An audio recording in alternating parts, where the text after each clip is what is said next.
there is no friend as loyal as a book. There is only one thing that could replace a book, which is the next book, right? सब लोग ना भाग रहे हैं, ऐसे भाग रहे हैं, ऐसे दौड़ रहे हैं जैसे कोई रेस लग रही है और सबने जीतना है। ऐसे में अपनों के लिए टाइम निकालना या अपने लिए टाइम निकालना, अपनी हॉबीज, अपने इंटरेस्ट के लिए टाइम निकालना बहुत मुश्किल हो गया। बट ये हॉबीज ही हैं जो हमारी लाइफ को थोड़ा सा स्पाइसी और एक्साइटिंग बनाती है। ऐसी ही हॉबी है राइटिंग। यस, तो राइटिंग जो होती है ना वो बहुत इंटरेस्टिंग होती है। मुझे लगता है राइटिंग एक ऐसा आसान काम है जो एक छोटा बच्चा भी कर सकता है और एक बड़ा बुजुर्ग भी कर सकता है, बस लेवल का डिफरेंस होता है। लेकिन सबसे इम्पोर्टेंट, आप लिख क्या रहे हैं, आपकी सोच, आपके विचार, आपकी क्रिएटिविटी, इन सब चीजों पर डिपेंड करती है आपकी राइटिंग।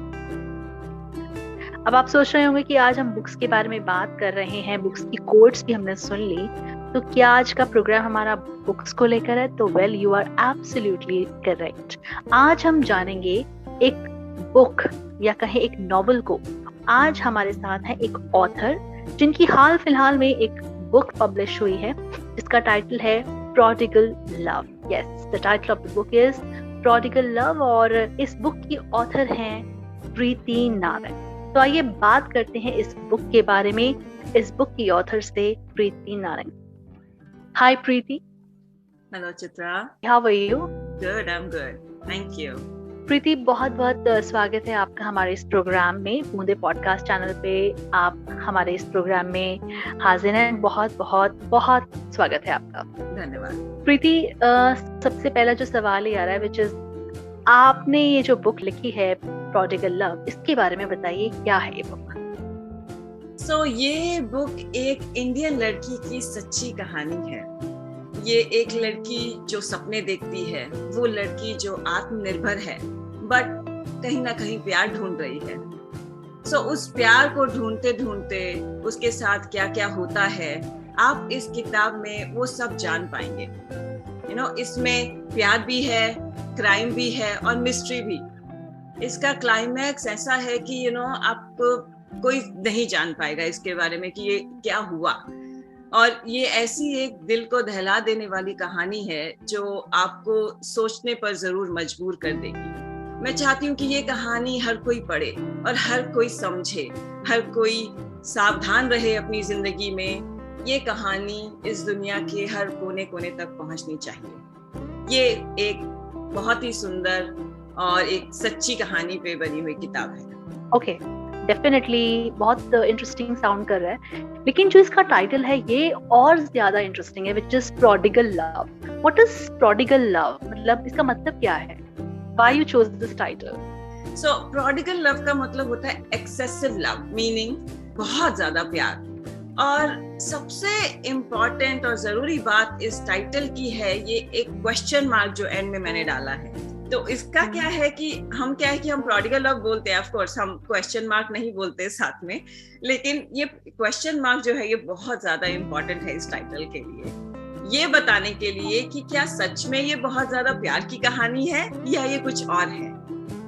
इसीलिए मैंने इसका title prodigal love and with a question mark रखा है। That is actually quite very interesting कि ये क्वेश्चन मार्क्स का भी एक सिग्निफिकेंस है कि which is आपने एक तरह से ऑडियंस पे छोड़ दिया है कि आप जज करिए कि ये क्या है, राइट? आप खुद समझ पाएंगे कि ये क्या है। बताया आपने जितना, और जितना मैं समझ पा रही हूँ मुझे उससे यही समझ में आया कि ये बेसिकली ऑडियंस के लिए छोड़ा है आपने क्वेश्चन मार्क कि ये क्या है, ये आप खुद पढ़ के, क्योंकि हर एक का एक अलग अलग नजरिया होता है पढ़ने का और स्टोरी को इंटरप्रेट करने का। ओके, जैसे आपने बताया कि एक ये लव स्टोरी है और ट्रू लव स्टोरी पे बेस्ड है ये नॉवल, लेकिन प्रीति आजकल भी हम देखते हैं कि लव बेस्ड नॉवेल्स जो है ना वो बहुत कम हो गए हैं। आजकल लोगों को फिक्शन बहुत पसंद आता है, क्राइम, थ्रिलर, ये सब बहुत पसंद आता है। तो एज एन ऑथर आपने जो ये टॉपिक जो चुना है, ये आपने ऑडियंस के बीच में क्रेज पैदा करने के लिए, बट आपने क्या सोचा कि मैं लव स्टोरी ही चुनूं अपने बुक के लिए? हाँ जी, जैसा कि मैंने पहले कहा, ये एक सिर्फ प्यार की कहानी नहीं है, इसमें रोमांस है, लेकिन उसके साथ साथ क्राइम और मिस्ट्री भी है। सो इसीलिए आप इसे सिर्फ एक लव स्टोरी ना समझें, ये एक बहुत ही अलग कहानी है। इसमें क्लाइमेक्स आपको डेफिनेटली आपको झंझोड़ देगा। ये हर किसी में इंटरेस्ट पैदा करती है ये किताब, और जिस किसी ने भी ये किताब पढ़ना शुरू की है, 2 या 3 दिन से ज्यादा किसी ने नहीं लिया है, और उनको वो इंटरेस्ट इतना आ जाता है कि ये सब पढ़ने में खत्म कर ही देते हैं पढ़ के। ये इसमें बहुत इम्पोर्टेंट एक मैसेज है, अच्छा कॉम्बिनेशन है सब चीज का। प्रीति, what motivated you writing this book? मतलब आपकी लाइफ में ऐसा मोटिवेशन आया कि आपको ये बुक लिखने की प्रेरणा मिली? सबसे इम्पोर्टेंट तो यही था कि ये कहानी ही ने ही मुझे मोटिवेट किया है लिखने के लिए। कहानी की सच्चाई जो मुझे जब पता चली, मुझे पता चला ये सब हुआ है, एंड तो तभी मुझे लगा कि यार ये लिखनी चाहिए, ये तो लिखने का है। और मुझे हमेशा से ही लिखने में इंटरेस्ट रहा है। ऑफ कोर्स मैंने कभी पब्लिश नहीं किया, बट तो ये मेरे लिए एक था कि चलो ये लिखना है। ये कहानी एक ऐसी है जो मुझे लगता है कि हर इंसान इससे कनेक्ट कर सकता है और हर किसी को पढ़नी चाहिए।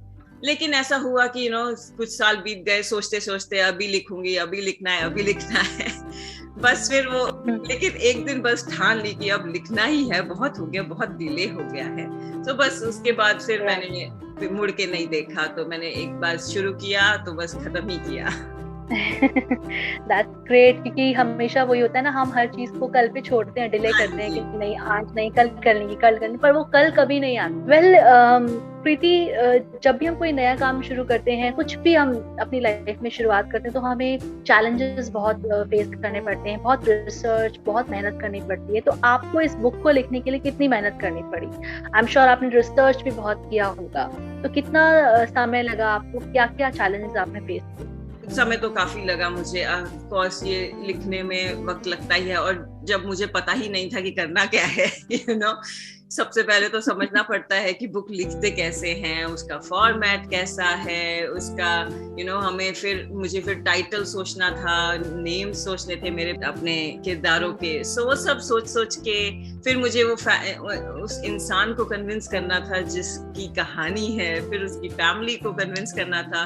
तो हर छोटी छोटी चीज की रिसर्च करनी होती है, तो वो सब की मैंने, कैसे हुआ, क्या हुआ, और फिर बुक का मार्केटिंग कैसी है, बुक आखिर कैसे लिखी जाती है, उसे कैसे लिटरली किया क्या जाता है। सो ये सब मेरे लिए नया था।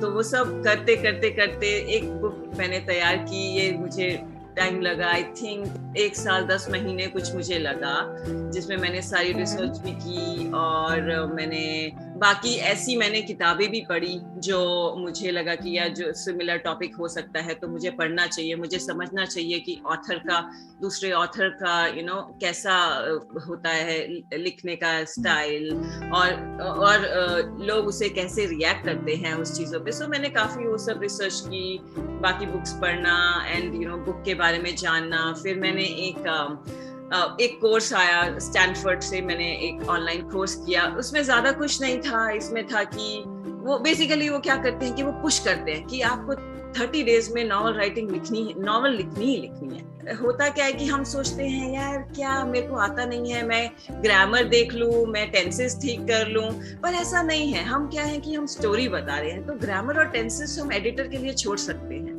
हम जब स्टोरी लिखते हैं ना, तो हमें अपने दिल से इमोशंस के साथ उसे एक इंटरेस्ट बनाने के लिए हमें एक कहानी लिखनी है। वो हमारा काम है, एक ऑथर का काम है। बाकी एडिटिंग, टेंसेस, ग्रामर, सो वो सब हम एक एडिटर के लिए छोड़ सकते हैं, क्योंकि मैंने ये बहुत टाइम लगाया। मैं शुरू के 90 पेजेस पे इतना मैंने दोबारा कर के आई हैव ड्राफ्टेड, इतना बार मैंने ड्राफ्ट करा उसको, फिर मुझे लगा यार ये ठीक नहीं कर रही हूँ मैं, so something is missing. So फिर मैंने दोबारा से एक रीस्टार्ट किया, and then I didn't look back. और वो जब वो फर्स्ट ड्राफ्ट तैयार हुआ ना, ऐसा लगता है कि यार हो गया, it is such an accomplishment. तो बहुत ही अच्छा लगता है जब वो फर्स्ट ड्राफ्ट आपके हाथ में होता है और अरे कर दिया कुछ। तो ये जो आपने एक चीज बोली ना कि एक बुक को लिखने के लिए हमें कभी टेक्निकलिटीज के बारे में नहीं सोचना चाहिए, लाइक ग्रामेटिकल मिस्टेक्स या टेंसेस के बारे में नहीं सोचना चाहिए।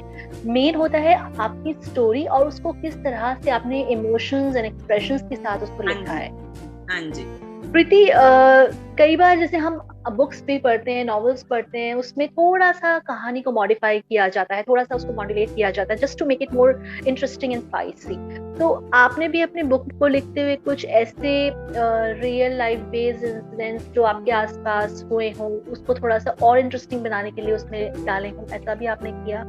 सच कहूँ तो मुझे ऐसा करने की जरूरत नहीं पड़ी, क्योंकि ये खुद ही एक सच्ची कहानी है और वो इतनी दूसरे की किसी की लिखना, और वो मैं चाहकर भी ज्यादा कुछ डाल नहीं पाई इसमें।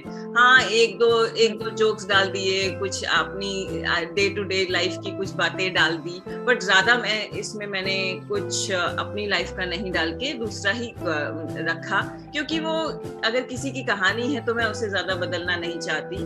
बट ये है कि जैसे अब आप एक किताब लिखते हैं, राइट, तो अब आप जब एक बुक लिख रहे हैं, आप किसी जैसे आप 5 years की कहानी लिख रहे हैं, राइट, ये पूरा एक चल रही है कहानी, तो हमें बस उसको थोड़ा सा मोल्ड करना पड़ता है, क्योंकि अब ऐसे तो आप दिन बाय दिन की कहानी नहीं लिख सकते ना, आपको कुछ इंस्टेंसेस जैसे थोड़े मर्ज करने पड़ते हैं, थोड़ा उसे रोमांचक बनाना पड़ता है, थोड़ा इंटरेस्टिंग बनाना पड़ता है। वो सब जरूर मैंने किया है, क्योंकि वो करना जरूरी है, अदरवाइज तो लोग पढ़ेंगे ही नहीं।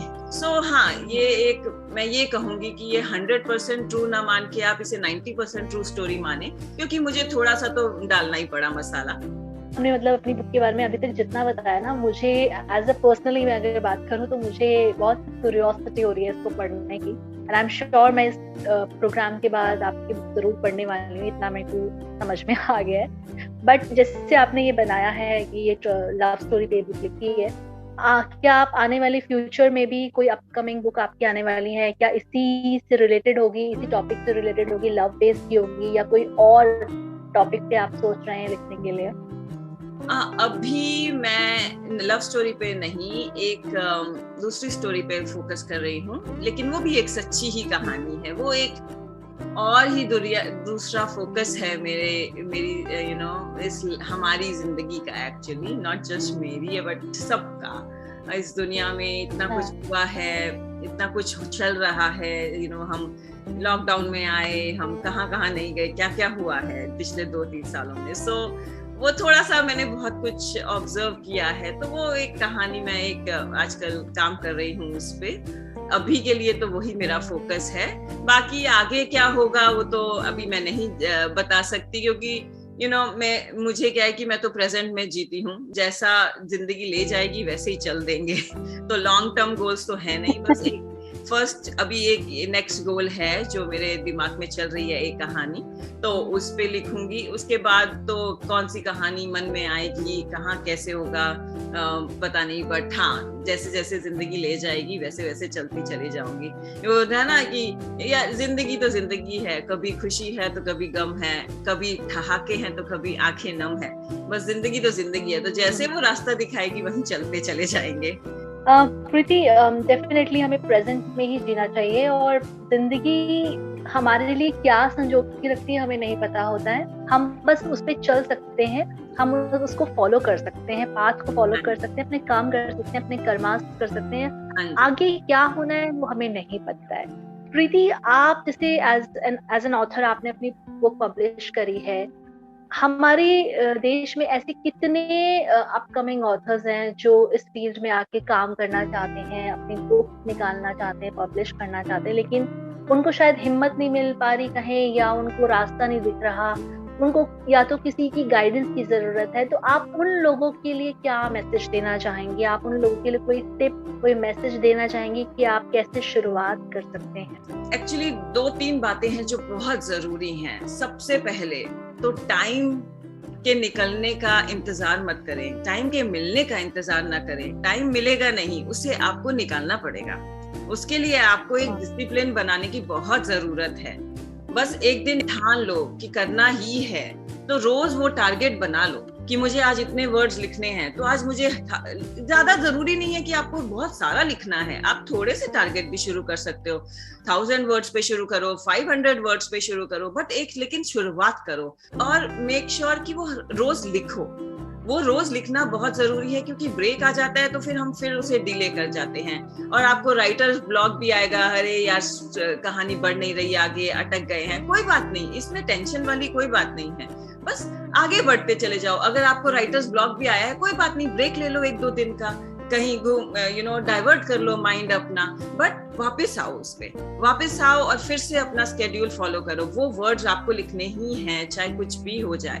अगर आपने ये ठान लिया कि मुझे इतने वर्ड्स रोज लिखने हैं, तो आपको वो एक दिन आपका वो फर्स्ट ड्राफ्ट जरूर पूरा होगा। और जैसे मैंने पहले बोला, ग्रामर टेंसेस पे फोकस मत करें, जस्ट इंटरेस्ट बनाएं उस स्टोरी में, दिल से लिखें उस स्टोरी को, उसको इंटरेस्टिंग बनाएं, रोमांचक बनाएं, ताकि जो पढ़ने वाला इंसान है उसको अच्छा लगे पढ़ने में, और जिस दिन आपका ये ड्राफ्ट पूरा हो गया ना, आपको खुद पे ही इतना गर्व महसूस होगा कि आपने कुछ कर दिखाया है, तो वो बहुत बड़ी बात है। ऐसे आपने ऐसे बहुत लोग होते हैं जो बोलते हैं मुझे भी लिखना है, मुझे भी लिखना है। मैंने खुद सुना है, मेरे इतने सारे दोस्त हैं या एक्वेंटेंसेस हैं, मतलब वो बोलते हैं यार मुझे भी लिखनी है बुक। मैंने जब पब्लिश की तो मुझे भी उनसे सुनने को मिला है, यार मेरा भी बहुत मन है, लेकिन हर कोई करता नहीं है। तो वो जो दूसरी लेयर है ना, आप उसमें रहें, आपको करके दिखाना है, वो बहुत जरूरी है। ये है पहली बात। दूसरी जो बहुत इंपॉर्टेंट चीज मुझे सीख मिली है कि दूसरों से कोई उम्मीद ना रखे, ना दोस्तों से, ना परिवार से, और ना ही किसी और से। ऐसा जरूरी नहीं है कि कोई आपको समझे, कोई आपकी किताब खरीदे या पढ़े, ये भी जरूरी नहीं है। कुछ खरीदेंगे, कुछ नहीं खरीदेंगे, कुछ पढ़ेंगे, कुछ नहीं पढ़ेंगे, कुछ बुरे रिव्यू भी देंगे।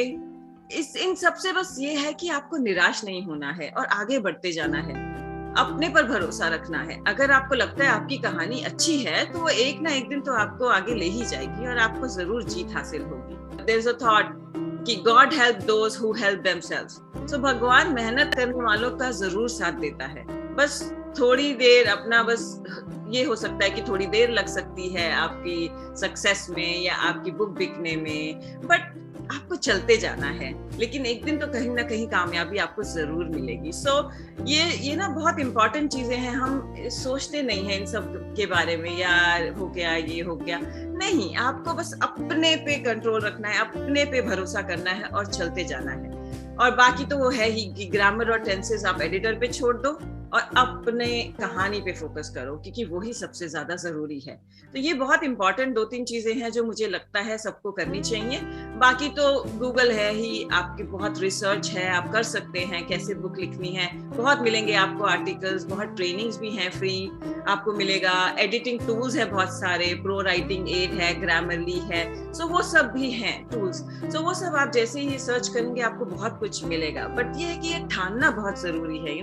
लोग वेट करते रहते हैं, टाइम नहीं मिल रहा, टाइम मिलेगा नहीं, टाइम निकालना पड़ता है। वो बस वो डिसिप्लिन बनाओ, उस डिसिप्लिन को और तभी ये फिर आपको हासिल होगा।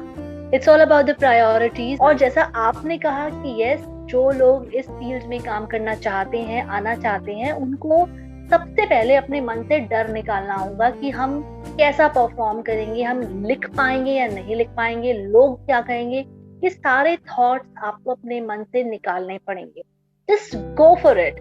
Thank you so much Preeti, आपने इतना अच्छे से ना अपनी बुक के बारे में हमें बताया और हमारे अपकमिंग ऑथर्स को इतने अच्छे से एक मैसेज दिया। But yes, surely will definitely will read this book. And मैं चाहूंगी कि आप सभी लिसनर्स को बताएं कि आपकी बुक कहाँ पे, किस प्लेटफॉर्म पे अवेलेबल है, कहाँ कौन कौन से लिंक है वो जहाँ से वो आपकी बुक खरीद सकते हैं। हाँ जी, तो मेरी बुक Amazon पे अवेलेबल है।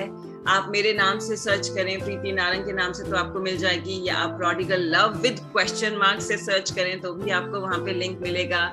मेरी बुक फ्लिपकार्ट पे भी अवेलेबल है, सेम वही चीज आपको करनी है, वहाँ पे सर्च करके आपको मिल सकती है।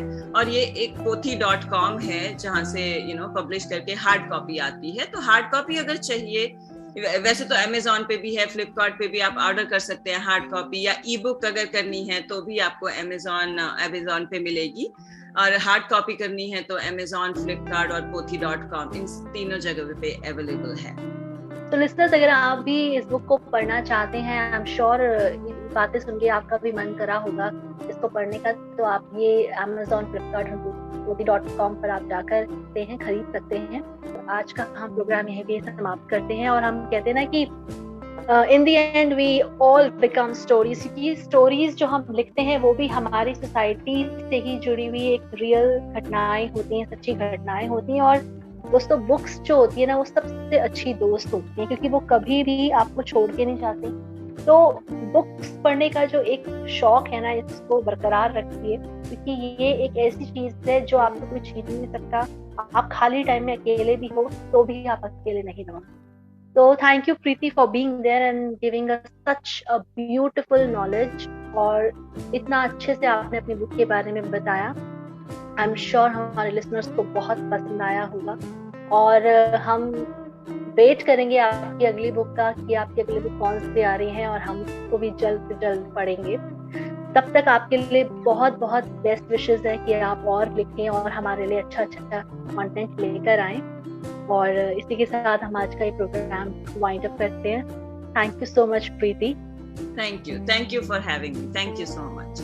एंड लिसनर्स, जो आप हमें सुन पा रहे हैं, आप अपने फीडबैक्स, अपने सजेशंस इस प्रोग्राम को लेकर जो भी हैं, प्लीज आप हमें दीजिएगा बूंदे पॉडकास्ट चैनल पे, हमारे सोशल मीडिया हैंडल पर अपने फीडबैक जरूर दीजिएगा। तब तक आप सुनते रहिए हमारे चैनल पे और सारे प्रोग्राम। फिलहाल मुझे दीजिए इजाजत। Thank you so much.